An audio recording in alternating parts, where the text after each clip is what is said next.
जय हिंद साथियों, आप सभी का स्वागत करता हूं आपके अपने channel SSDS education research centre पर। साथियों, NTPC के पेपर में अब समय बहुत कम बचा हुआ है, तो आज की इस वीडियो में और अब से जो क्लास आपकी स्टार्टेड होगी उन सभी क्लासेस में और आज की क्लासेस में सिर्फ वही चीज़ें मैं करवाऊंगा, वही कंटेंट आपको मिलने वाला है जो आपके एग्ज़ाम के लिए इम्पॉर्टेंट है और आपके एग्ज़ाम में जो क्वेश्चंस आएंगे। यानी कि इधर उधर का हम लोग कुछ नहीं पढ़ेंगे, अब सिर्फ वही और वही पढ़ेंगे जो आपके एग्ज़ाम में आने की पूरी संभावना है। तो आज की इस वीडियो में महज मैं आपके लिए पूरा मॉडल पेपर लेकर आया हूं, जिसमें सबसे पहले जीके के 40 क्वेश्चन होंगे। जैसे आपके एग्जाम में आएंगे, आपके एग्जाम में 40 क्वेश्चन आते हैं, उसके बाद रीजनिंग के सवाल, उसके बाद मैथ के सवाल हम लोग देखेंगे। तो इसी क्रम में पहला सवाल आपकी स्क्रीन पर आ चुका है और आपसे पूछा जा रहा है कौन सा राज्य पूर्वोत्तर भारत के 7 सिस्टर्स राज्यों का सदस्य नहीं है। तो कौन सा सदस्य नहीं है? त्रिपुरा भी शामिल है, मेघालय भी है, लेकिन मिजोरम सिक्किम नहीं है। अगला क्वेश्चन है, आपके एग्जाम में कई बार पूछा गया है कि उबंटू क्या होता है। उबंटू एक ऑपरेटिंग सिस्टम होता है इसके नाम का। उसके बाद अगला क्वेश्चन है, सबरीमाला मंदिर कहाँ पर स्थित है? क्या आपके एग्जाम में ये आपने कभी नहीं देखा? मैंने कई बार देखा है, क्वेश्चन पूछा गया सबरीमाला मंदिर कहाँ पर स्थित है। तो जिनका आंसर ऑप्शन नंबर ए के साथ है, बिल्कुल करेक्ट है, SSC कौन। अगला देखिए, यहाँ पर कह रहा है कि निम्नलिखित में से कौन सा स्मारक दिल्ली में स्थित नहीं है, मुझे बताइए। तो इनमें से कौन सा दिल्ली में स्थित नहीं है आपसे कुल मिलाकर पूछा जा रहा है। तो यहाँ पर अलाई दरवाज़ा दिल्ली में है, इंडिया गेट दिल्ली में है, लेकिन बुलंद दरवाज़ा जो है दिल्ली में नहीं है। तो ये कहाँ पर है, एक बार मुझे कमेंट में बताइए कि बुलंद दरवाज़ा कहाँ पर स्थित है। उसके बाद अगले नंबर का सवाल आपकी स्क्रीन पर कह रहा है कि महात्मा गांधी जी ने साबरमती से लेकर दांडी तक प्रसिद्ध नमक मार्च शुरू किया था। बिल्कुल सही। कह रहा दांडी गुजरात के किस जिले में है? पोरबंदर में, नवसारी, सूरत या कच्छ में? तो आपको याद रखना है ये आपका नवसारी में है, right answer option number B. उसके बाद स्वराज मेरा जन्मसिद्ध अधिकार है और मैं इसे लेकर रहूंगा, ये किसने कहा था, मुझे बताइए। तो ये बाल गंगाधर तिलक के द्वारा कहा गया था, जिनका भी आंसर ऑप्शन नंबर सी के साथ है। मैं कहूंगा आंसर आपका बिल्कुल करेक्ट हो जाएगा भाई, बहुत बढ़िया, वेरी गुड क्लास। उसके बाद अगला क्वेश्चन, 1 अप्रैल 2019 से किन दो बैंकों को बैंक ऑफ बड़ौदा में विलय कर दिया गया था? तो ये भी आपको मालूम होना चाहिए, विजय बैंक और देना बैंक, इन दोनों बैंकों का एक साथ विलय कर दिया गया था। नेक्स्ट नंबर का क्वेश्चन कह रहा कि भारत में जो केंद्रीय आलू अनुसंधान संस्थान ये कहाँ पर स्थित है? फटाफट बताइए। क्या शिमला में, दिल्ली में, लखनऊ या रांची? तो ये साथियों शिमला में आपके एग्जाम में क्वेश्चन आएगा और जिनका भी आंसर यहाँ पर ऑप्शन नंबर ए है, मैं कहूँगा आंसर आपका बिल्कुल करेक्ट है। उसके बाद अगला क्वेश्चन आपकी स्क्रीन पर कहा आपसे जा रहा है, निम्नलिखित में से कौन सा देश बिस्मस्टेक का सदस्य नहीं है? तो ये आपका भारत है, नेपाल है, भूटान है, लेकिन मालदीव नहीं है। मालदीव नहीं है तो ये आपका राइट आंसर हो जाएगा। उसके बाद अगले नंबर का सवाल आपकी स्क्रीन पर कह रहा कि प्रार्थना समाज के संस्थापक कौन थे?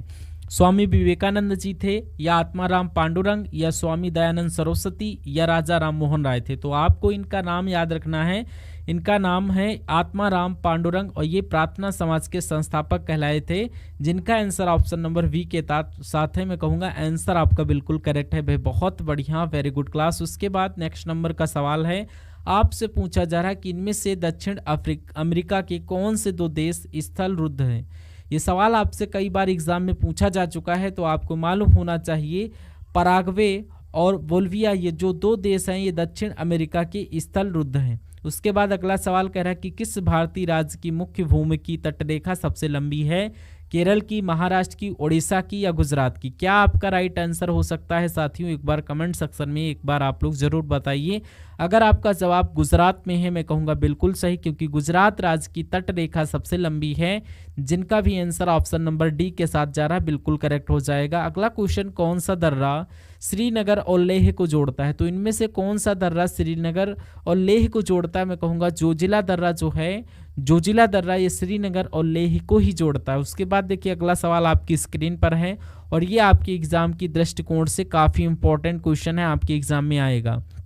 देखिए कहा जा रहा है कि महारत्न केंद्रीय सार्वजनिक क्षेत्र उपक्रमों की सूची में निम्नलिखित में से कौन सी कंपनी शामिल है।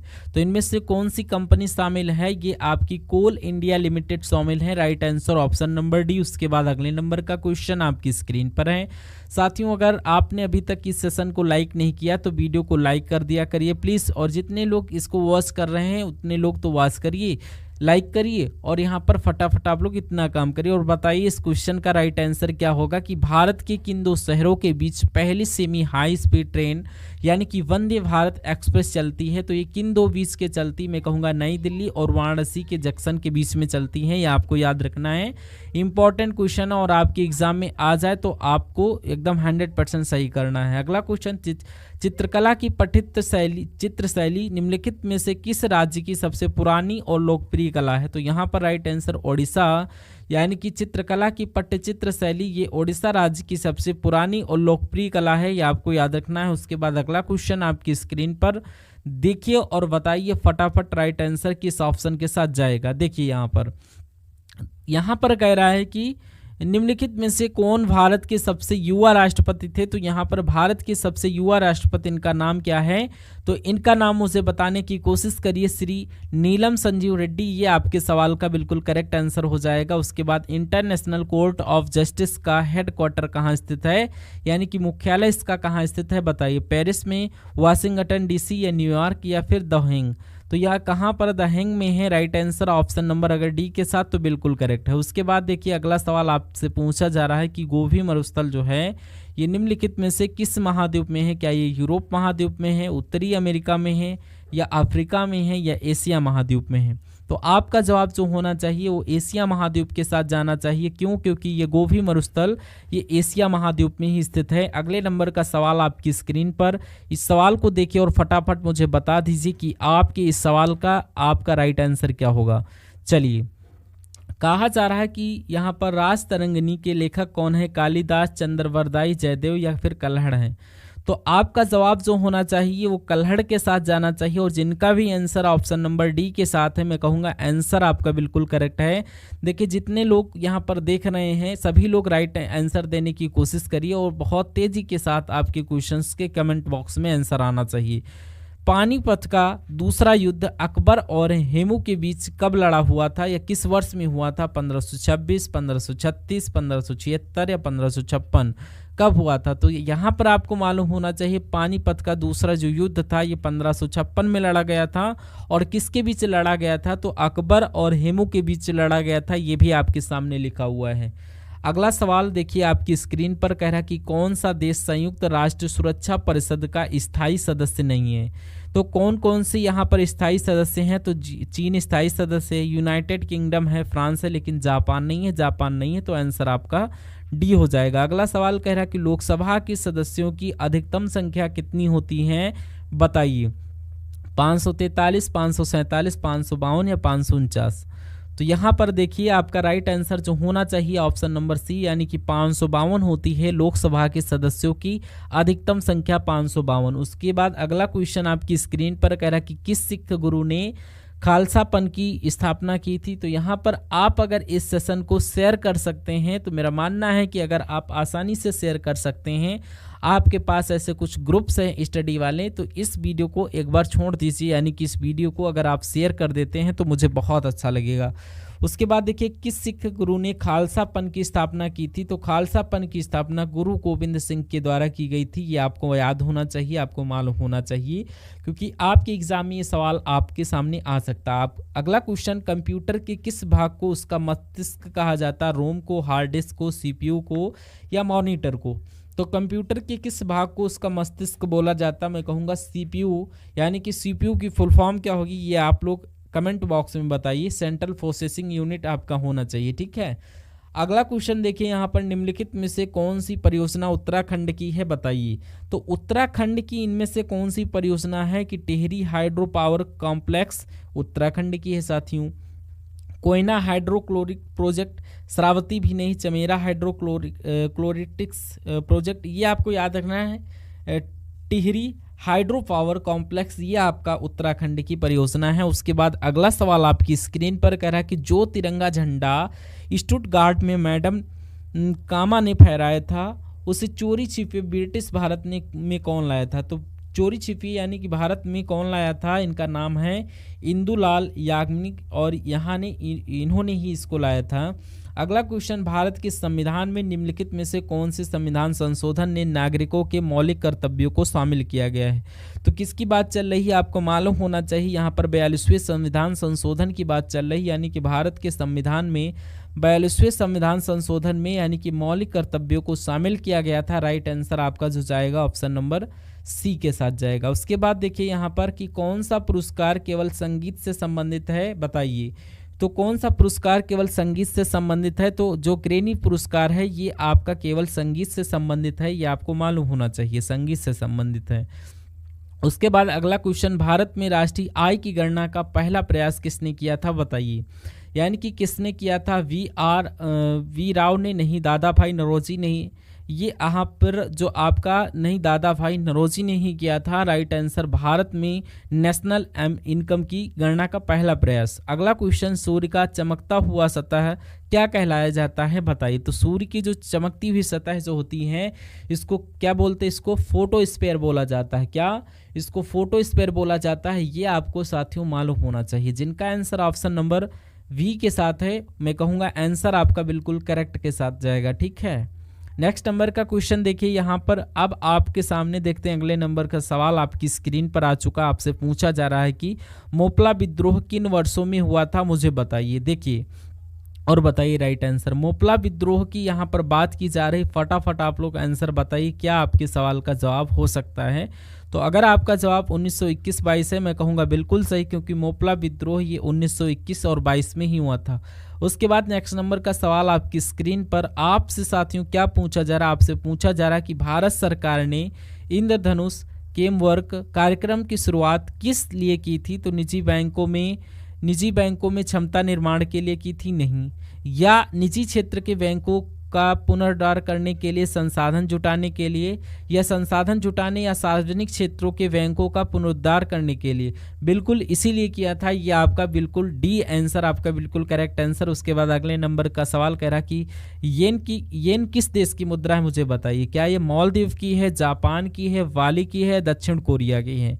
तो आपका राइट आंसर यहाँ पर जापान हो जाएगा, क्योंकि येन जो है ये जापान की ही तो मुद्रा है, जिनका भी आंसर ऑप्शन नंबर डी के साथ है, मैं कहूँगा बिल्कुल करेक्ट है। अगला क्वेश्चन आपकी स्क्रीन पर देखिए, कह रहा है कि किसने ईस्ट इंडिया कंपनी के खिलाफ प्लासी का युद्ध लड़ा था।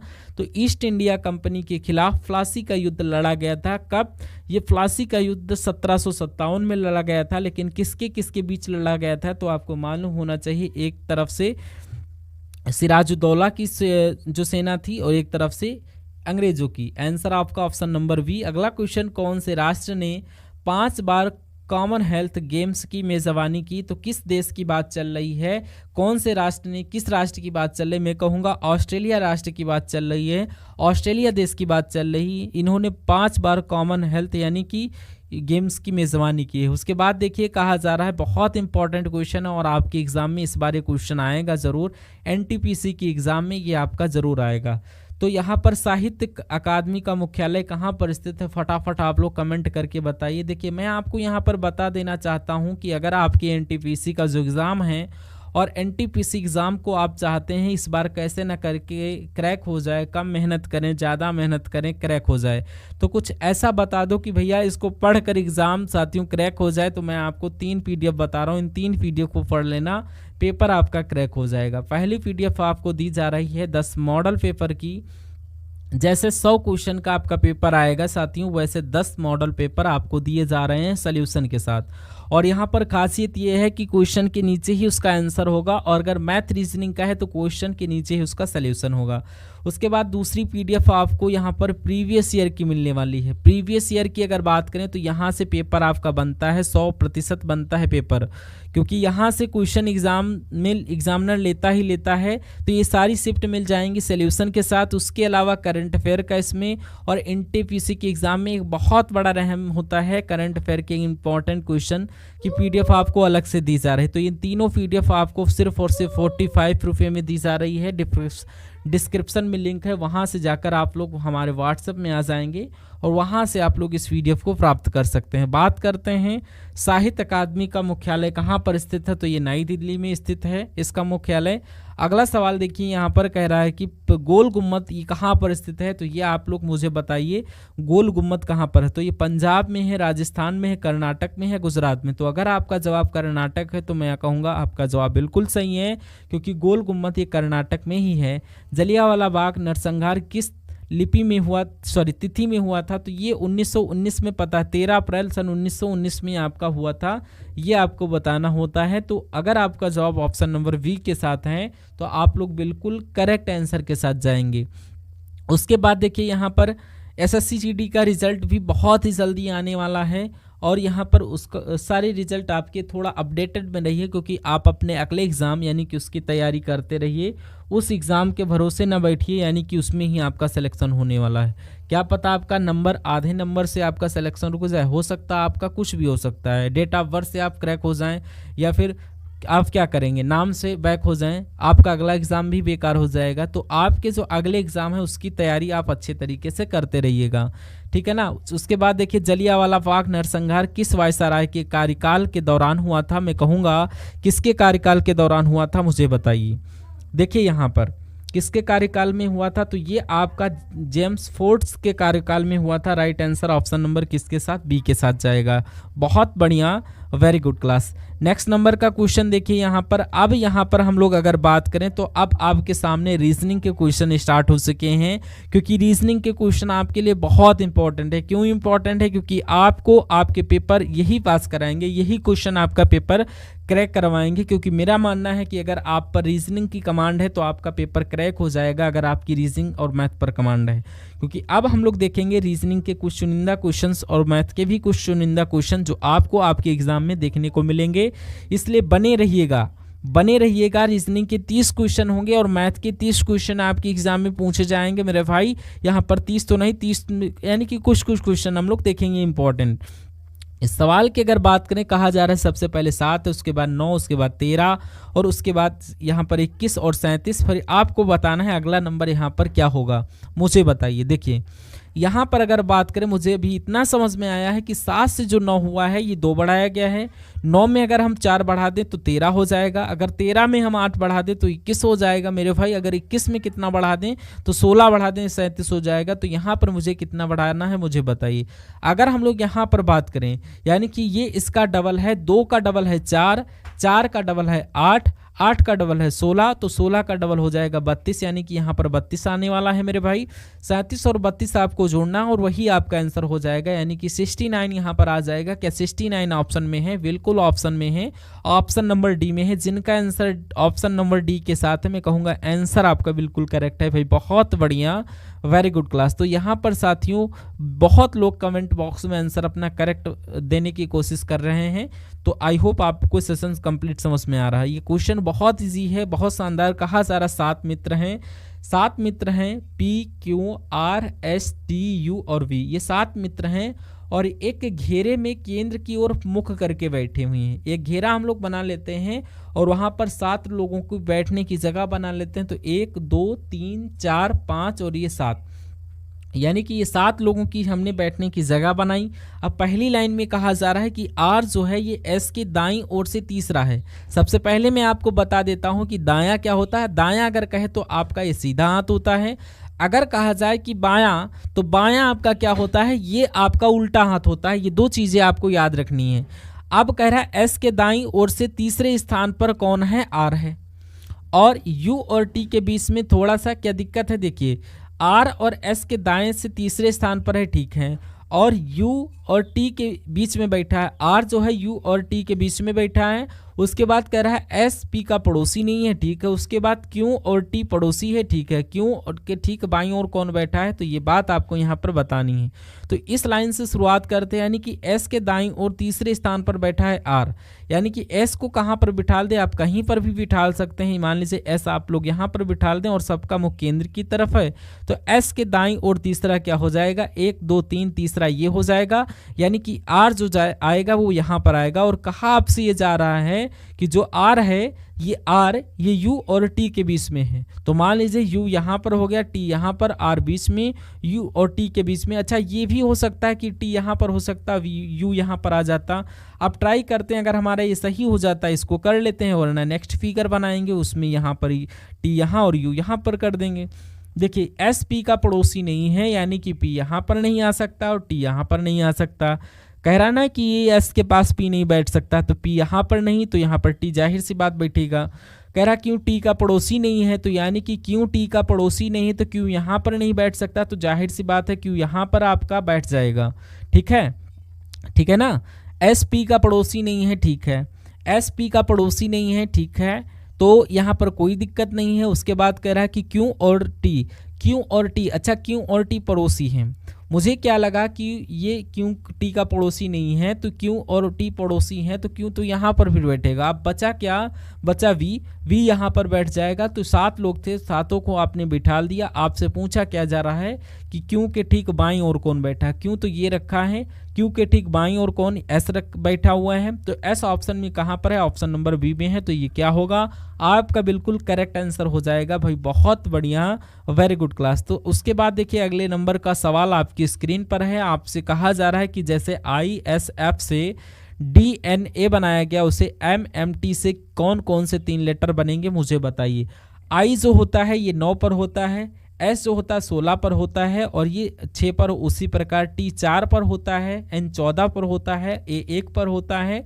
उसी प्रकार M की बात करें 13 पर होता है, और ये T 20 पर होता है। तो आपको ये बताना है यहाँ पर ये कौन से 3 लेटर बन जाएंगे। अगर बात करें यहाँ पर ये 9 से 4 हुआ है, तो ये मेरा मानना है कि यहाँ पर कितना घटाया गया है, यहाँ पर 5 घटाया गया है। ठीक है, 16 से 14 हुआ है, तो अब देखिए यहाँ पर 16 से 14 यानी कि S तो साथियों 19 पर होता है मेरे भाई, S 19 पर होता है, यानी कि 1914 हुआ। यहाँ पर भी 5 घटाया गया है। और ये यहाँ पर मैंने क्यों लिखा है, अच्छा 1 लिखना चाहिए था, 1 हो गया। तो 6 से 1 हुआ तभी तो 5 घटाया गया, तो इसीलिए हमने भी इसमें 5 घटाए, यानी कि 13 में साथियों जब हम 5 घटाते हैं तो ये यानी कि 8, इसमें इस 5 घटाएंगे तो 15, 8 पर आता है H, और H पर 15, O यानी कि O पर 15। कुल मिलाकर double HO option number D में लिखा हुआ है।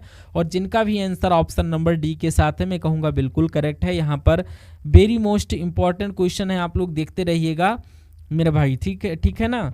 तो आप लोग सेशन में एंड तक वॉच करिएगा, आपके कम से कम 5 से 10 क्वेश्चन इस मॉडल पेपर से फंसने वाले हैं। इस सवाल को देखिए और इस सवाल को देखकर मुझे बताइए आपका जवाब क्या हो सकता है। आपसे कहा जा रहा है कि 5 व्यक्ति हैं, ठीक है, अनुज है, भीम है, चेतन है, धीर है और इमरान है, और ये वृत्ताकार मेज के चारों ओर केंद्र की ओर मुख करके बैठे हैं। लेकिन ज़रूरी नहीं कि ये इसी क्रम में बैठे हों, इस क्रम में बैठे हों, कोई ज़रूरी नहीं है। तो एक हम क्या करें, एक मेज बना लेते हैं, और उसमें कितने लोग, 5 लोग, 1 2 3 4 और एक साथियों ये 5 लोग हो गए, कोई दिक्कत नहीं। अब उसके बाद यहाँ पर कहा जा रहा है कि चेतन और धीर के बीच में केवल एक व्यक्ति बैठा है, यानी कि चेतन और धीर के बीच में केवल एक व्यक्ति होना चाहिए। धीम धीर के बाईं ओर दूसरे स्थान पर बैठा है, अनुज धीम के ठीक बाईं ओर बैठा है। अनुज का बाईं ओर कौन बैठा है ये आपसे पूछा जा रहा है। एस को देखिए, यानी कि धीर के बाईं ओर दूसरे स्थान पर कौन बैठा है, तो धीर को हम कहीं पर भी बिठा दे। मान लीजिए धीर को हम यहाँ पर बिठा देते हैं, और धीर का बायां किधर होगा, धीर के बाएं दूसरे स्थान पर साथियों कौन बैठा है, भीम बैठा है, यानी कि बायां 1 2 दूसरे नंबर पर भीम यहाँ पर बैठ जाएगा, कोई दिक्कत नहीं। अब अनुज भीम के ठीक बाईं, यानी भीम का दायां किधर होगा, ये होगा, यानी कि अनुज जो है यहाँ पर बैठ जाएगा, कोई दिक्कत, नो दिक्कत। अब कह रहा चेतन और धीर के बीच में केवल एक व्यक्ति बैठा है, यानी कि चेतन यहाँ पर आ जाएंगे मेरे भाई। चेतन और धीर के बीच में केवल एक लोग बैठे हैं, तो बचा कौन, इमरान बचे, इमरान यहाँ पर बैठ जाएंगे।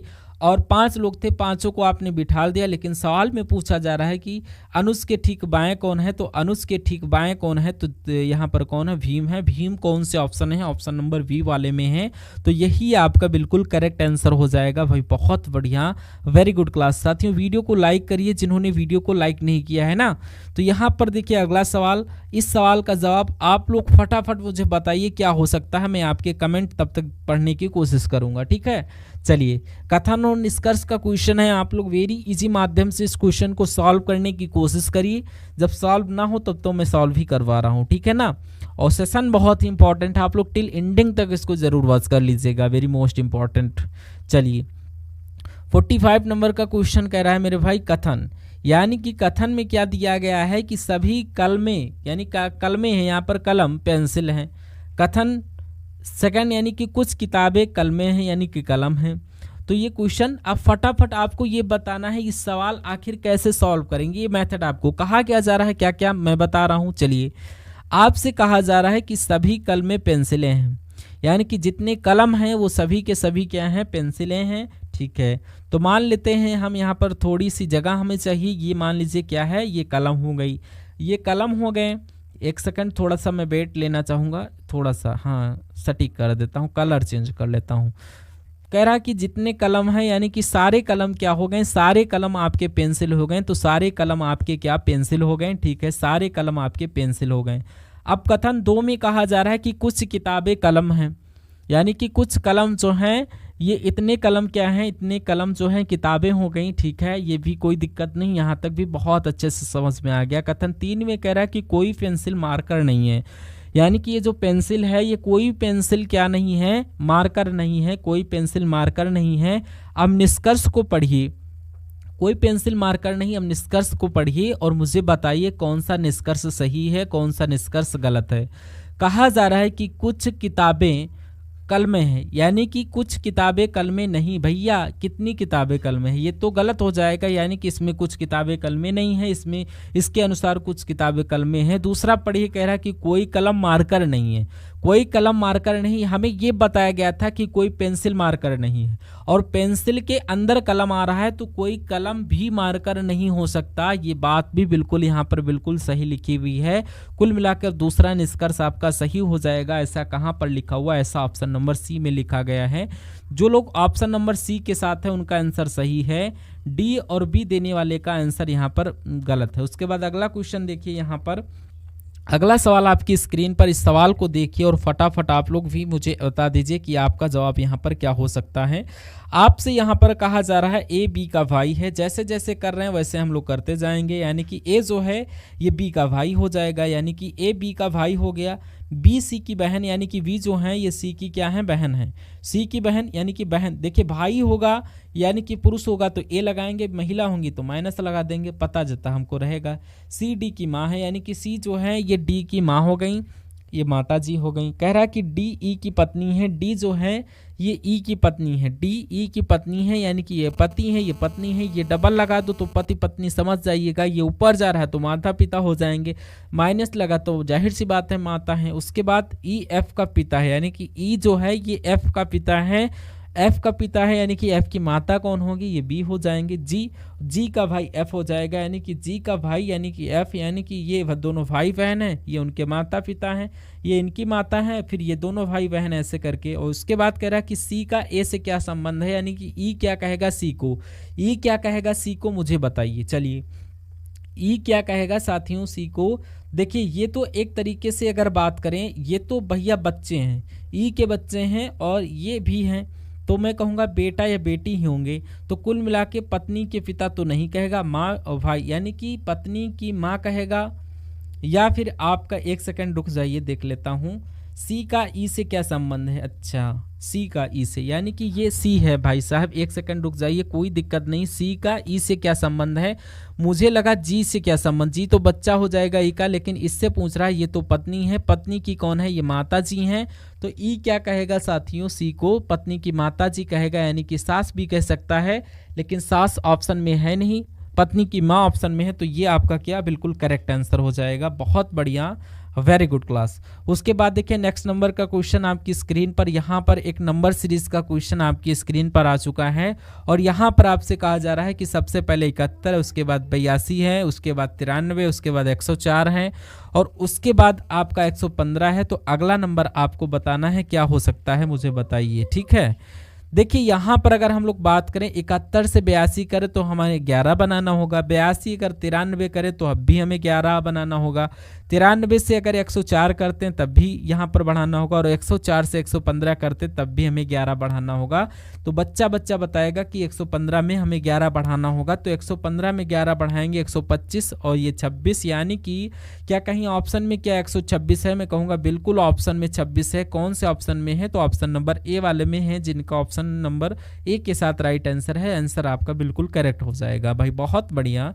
नेक्स्ट नंबर का क्वेश्चन कह रहा है क्वेश्चन, कागज के एक टुकड़े को मोड़कर उसमें छेद किया जाता है। ऐसी आकृति है, यानी कि ये गोला है, इसको बीच से कट किया जाता है और इसके ऊपर ये ओवरलैप किया जाता है, और आपके पास आधा गोला आ गया और उसको फिर से बीच से यहाँ पर लाइन लगाई जाती है, फिर यहाँ से फोल्ड किया जाता है। तो ये वाला पार्ट इसके पास आ गया, इसके ऊपर आ गया, तो अब आपके पास एक ऐसी आकृति आ चुकी है। अब कहा क्या चाहता है, एक ट्रायंगल टाइप का यहाँ से कट लगाया जाता है और गोला टाइप से यहाँ पर कट लगाया जाता है। तो आपको ये बताना है कि ये जो इसको ओपन करेंगे तो ये कैसा दिखाई देगा, ऐसी बात आपको बतानी है। ठीक है, चलिए अब अगर हम लोग यहाँ पर बात करें, यानी कि ये गोला एक यहाँ पर है, तो जाहिर सी बात है गोला यहाँ पर होगा, ये गोला यहाँ पर होगा। ठीक है, अब ये ट्रायंगल टाइप का ये यहाँ पर है ना साथियों, तो मैं कहूँगा एक यहाँ पर होगा, ऐसे करके होगा, बिल्कुल होगा, और एक यहाँ पर भी होगा, और यहाँ पर भी होगा, और एक यहाँ पर भी होगा, ऐसे कर करके। तो ऐसा कहाँ पर बना हुआ है? यहाँ पर भी नहीं, यहाँ पर भी नहीं, ऐसा साथियों आपका ऑप्शन नंबर डी में बना हुआ है। तो जिनका आंसर ऑप्शन नंबर डी के साथ है, मैं कहूँगा आंसर आपका बिल्कुल करेक्ट। मैं देख पा रहा हूँ कि यहाँ पर जो है कई लोग राइट आंसर देने की कोशिश कर रहे हैं, तो very good class, right answer करते रहिए। ठीक है, कुछ लोग सही कर रहे हैं, कुछ लोग गलत। अगले नंबर का क्वेश्चन ओपन डाइस का है, यानी कि नीचे दिए गए एक ही पासे की 3 स्थितियां दिखाएंगे। तो 6 वाले फलक के विपरीत फलक पर निम्नलिखित में से क्या आएगा, ये आपको यहाँ पर कुल मिला के बताना है। 6 वाले के ऊपर क्या आएगा मुझे बताइए। चलिए यहाँ पर ऑप्शन में देखिए, 6 वाले के ऊपर में बताइए क्या आएगा क्वेश्चन में। देखिए क्वेश्चन कह रहा है कि 5 और ये आपका 1 और 6 है। चलिए अब यहाँ पर अगर हम लोग बात करते हैं 6 वाले विपरीत की अगर बात करें तो 5 नहीं हो सकता, 1 नहीं हो सकता, ये आंसर नहीं हो सकता। और अगर हम लोग बात करें 5 का यहाँ पर लिखा हुआ, तो 5 के विपरीत 3 भी नहीं हो सकता, 2 भी नहीं हो सकता, यानी कि 3 नहीं हो सकता और इसके नीचे 2 ये भी नहीं हो सकता। तो बचा यहाँ पर क्या बचा इसके विपरीत। देखिए यहाँ पर ये आपका 1 सेकंड बैक करिए क्वेश्चन को, ये 6 का विपरीत पूछा जा रहा है मेरे, 6 का विपरीत यानी कि 5 और 1 में से नहीं हो सकता है। ये कि यहाँ पर दूसरे तरीके से हम लोग इसको अगर निकालने की कोशिश करें, मान ले यानी कि 5 1 कहाँ पर है, 1 5 यहाँ पर है, ठीक, 1 5 ही यहाँ पर है, 5 और 1 ये आपका यहाँ पर है। अगर हम लोग इस 5 को और इस 5 को लिख लेते हैं तो कुल मिलाकर 5 बराबर ये 5 हो जाएगा। उसके बाद यहाँ पर ये 1 है, ऐसे चल रही हमारी एक सीरीज चल रही। 1 का विपरीत क्या हो जाएगा 3, तो 1 का विपरीत 3 हो जाएगा। फिर इधर चल रही कहानी 6 की, 6 का विपरीत क्या हो जाएगा, 6 का विपरीत 2 हो जाएगा। तो कुल मिला के अगर बात करते हैं 6 का विपरीत क्या आ चुका है, 2 आ चुका है, तो 2 यहाँ पर ऑप्शन नंबर डी वाले में है। इस प्रकार आंसर आपका ऑप्शन नंबर डी हो जाएगा। ये भी तरीका होगा इसको सॉल्व करने का। उसके बाद देखिए अगले नंबर का सवाल आपके सामने। अब आपके सामने मैथ के क्वेश्चंस आए हैं और आपको बिल्कुल भी डरना और घबराना नहीं है, और इन मैथ के सवालों को भी बहुत अच्छी तरीके से देखते जाना है। चलिए क्वेश्चन क्या कह रहा है कि यदि 72 जिल्दसाज 720 पुस्तकों की जिल्द बंदी 22 दिनों में कर सकते हैं, तो 12 दिनों में 660 पुस्तकों की जिल्दबंदी करने के लिए कितने जिल्दसाजों की आवश्यकता होगी। तो यहाँ पर अगर बात करें तो भाई सिंपल सा वही मेथड लगाना है आपको कि 72 जिल्दसाज जो हैं ये 720, यानी कि ये कितने में है 720 पुस्तकों की जिल्दबंदी। ये काम हो गया कि भैया इतना काम हुआ, काम नीचे हमेशा आता है बटे में, तो 22 दिनों में करते हैं, यानी कि इतने लोग 72 लोग, ये जल्दसाज का मतलब यानी कि लोग है जो साजी करते हो। तो 72 लोग 22 दिनों में, यानी कि 72 लोग 22 दिनों में कितना काम करते हैं 720 पुस्तकों की जल्दसाजी करते हैं। ठीक है, ये बराबर होगा इसके, यानी कि ये यहाँ पर 12, यानी कि कितने, ये 12 दिन हैं, यानी कि ये 12 दिनों में से कितना काम करते हैं, 660 काम करते हैं, तो 660 काम यहाँ पर आएगा। कह रहा है कि जितने जल्दबाजी करने के लिए कितने जल्दसाजों की आवश्यकता होगी, यहाँ पर जल्दसाज की बात है तो कितने जल्दसाजों की आवश्यकता होगी, तो यह मैं मान लेता हूँ x, तो इसको कैलकुलेट करिए, आंसर आपका आपके सामने आएगा, बराबर है नीचे है, अगर ये कट हो रहा है तो इसको कट कर लेते हैं, 6 कम 6 और 6 कम 6, 6 दूना 12, 12 से 72 कट करेंगे, यानी कि 12 छंग आपका होता है 72, कोई दिक्कत नहीं। अब कहे ये यहाँ पर क्वेश्चन कह रहा है कि अगर x यानी कि x और x बराबर हमारा 6 गुणा 22, और अब ये क्या इसकी गुणा इधर ही हो जाएगी, और ये ऊपर 11 और ये 12, नीचे 11 और 12, 6 कम 6, और ये आपका 2 से कट करेंगे, 11 11 गुणा 11 करोगे कितना आ जाएगा, 121 आ जाएगा। यानी कि मैं कहूँगा जल्दबंदी करने के लिए 121 जल्दसाजों की आवश्यकता होगी। आंसर जिनका ऑप्शन नंबर सी के साथ है, मैं कहूँगा बिल्कुल करेक्ट हो जाएगा। बहुत बढ़िया, वेरी गुड क्लास। उसके बाद नेक्स्ट नंबर का क्वेश्चन आपकी स्क्रीन पर क्वेश्चन को देखिए और मुझे बताइए आपका राइट आंसर क्या होगा। आपसे कहा जा रहा है कि एक वस्तु पर अंकित मूल्य उसके क्रय मूल्य से 60% अधिक है। यानी कि अगर हम लोग मान लेते हैं एक वस्तु का अंकित मूल्य कितना है, अच्छा एक वस्तु का अंकित मूल्य मान लीजिए 100 रुपये है, तो उसका अंकित मूल्य 60% अधिक हो गया, यानी कि 160 हो जाएगा, 160, 60% जब अधिक, यदि उस वस्तु पर 30% की छूट 20% की, तो ये 160 जो है अंकित मूल्य, इस पर 20% की छूट देंगे तो वो कितने रुपए की पड़ जाएगी, तो 20% की छूट दी जाती है, यानी कि 80% में बेचा जाता है, तो कितने में पड़ेगी, इस 0 से 0 कैंसिल करिए, तो आपका 16 80 कितना हो जाएगा, 128। तो कुल मिला के वो चीज़ 128 रुपये की बिकती है जब 20% की छूट दी जाती है। तो कह रहा है कि लाभ कितना है मुझे बताइए। तो भैया 100 रुपये की वो चीज़ थी, 128 रुपये की जा रही, तो साफ साफ 28% का लाभ हो रहा है। कुल मिला के लाभ कितना होगा, प्रॉफिट कितना होगा, ये 28% का लाभ होगा, जिनका भी आंसर ऑप्शन नंबर बी है बिल्कुल करेक्ट है। नेक्स्ट नंबर का क्वेश्चन आपकी स्क्रीन पर देखिए और राइट आंसर बताने की कोशिश करिए। देखिए कह रहा है कि किसी संख्या के 20% का 25% 250 के बराबर है, यानी कि 20% की, यानी कि उस संख्या का 35% कितना होगा मुझे बताइए। तो यहाँ पर अगर हम लोग बात करें, मान लीजिए वो संख्या क्या है, x है, तो इस संख्या का 20% ठीक है, इसी संख्या के 25% यानी कि 25% के 250 के बराबर है, यानी कि यह बन गया। आपको वो संख्या बताना है कि इसमें से आपको x का मान बताना है, उसके बाद उस x का आपको क्या करना है, 35% निकाल देना है। तो इसको अगर कट करें 25 से कम 25, 25 चक्कू 100, यानी कि 20 से कम 20, 20 पंचे यहाँ पर आ जाएगा, 5 गुणा 4 की गुणा 250 से करवा लेते हैं, यानी कि x बराबर कितना, 250 गुणा 5 गुणा 4 हो जाएगा। तो 2500 कितना हो जाएगा, 1000 हो जाएगा, 1000 पंचे कितना हो जाएगा, 5000 हो जाएगा, यानी कि x बराबर कितना निकला, 5000। तो x का मान तो हमने निकाल लिया, लेकिन कह रहा है कि उस संख्या का 35% क्या होगा, यानी कि 5000 का 35% आपसे यहाँ पर पूछा जा रहा है, मुझे बताइए। तो 2 0 से 2 0 या कैंसिल, 35 पंचे 175 हो जाते, 0 से 0 लग जाएगा, यानी कि कुल मिला के उस संख्या का 35% कितना होगा, 1750 होगा, 1750 होगा, इसलिए सही जवाब आपका ऑप्शन नंबर बी हो जाता है। नेक्स्ट नंबर का क्वेश्चन देखिए, अगले नंबर का सवाल, 1-2 सवाल और आपके बचे हुए, फिर आपकी क्लास यहीं पर करते हैं हम लोग एंड, आप आराम कीजिएगा। और देखिए कहा जा रहा पी क्यू आर के बीच 8400 रुपये को क्रमशः 2/3 अनुपात 3 अनुपात 1/3, ये कुछ यहाँ पर मिस प्रिंटिंग हुई है, मिस टाइपिंग हुई है, ये 3 नहीं है, और ये अनुपात है आपका, यानी कि 2/3 और 3/1 ऐसे भी मान सकते हो, और अनुपात 1/3 ये इसके बराबर है। तो आर का हिस्सा कितना होगा, यानी कि ये 1/3 का हिस्सा कितना हो जाएगा। देखिए अगर कभी भी ऐसे अनुपात उल्टे सीधे आपको दिए जा रहे हैं, 2/3 या 3/1 या 1/3, तो इसको साथियों हमें अच्छी फॉर्म में करना चाहिए, यानी कि P अनुपात Q के अनुपात में।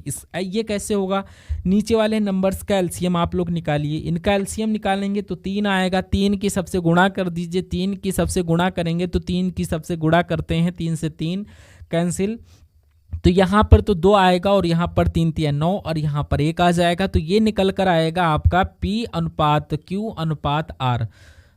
ठीक है, कोई दिक्कत नहीं। अब कहा जा रहा है टोटल पैसे कितने हैं, टोटल पैसे 8400 है। इसका आर का मान ये है, यानी कि आर का मान 1 हो जाएगा तो इसका मान आपको बताना, नीचे टोटल आ जाएगा यानी कि 12, 10 दो 12 यानी कि 12 पंचे ये आपका 12 सत्ते 84, कुल मिला के 700 आपका आ जाएगा। अगर टोटल 8400 रुपये है तो ये आर को कितने पॉइंट मिलेंगे, 700 रुपये मिलेंगे।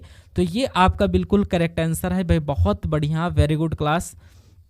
चलिए नेक्स्ट नंबर का क्वेश्चन देख लेते हैं। यहां पर हम लोग देखिए,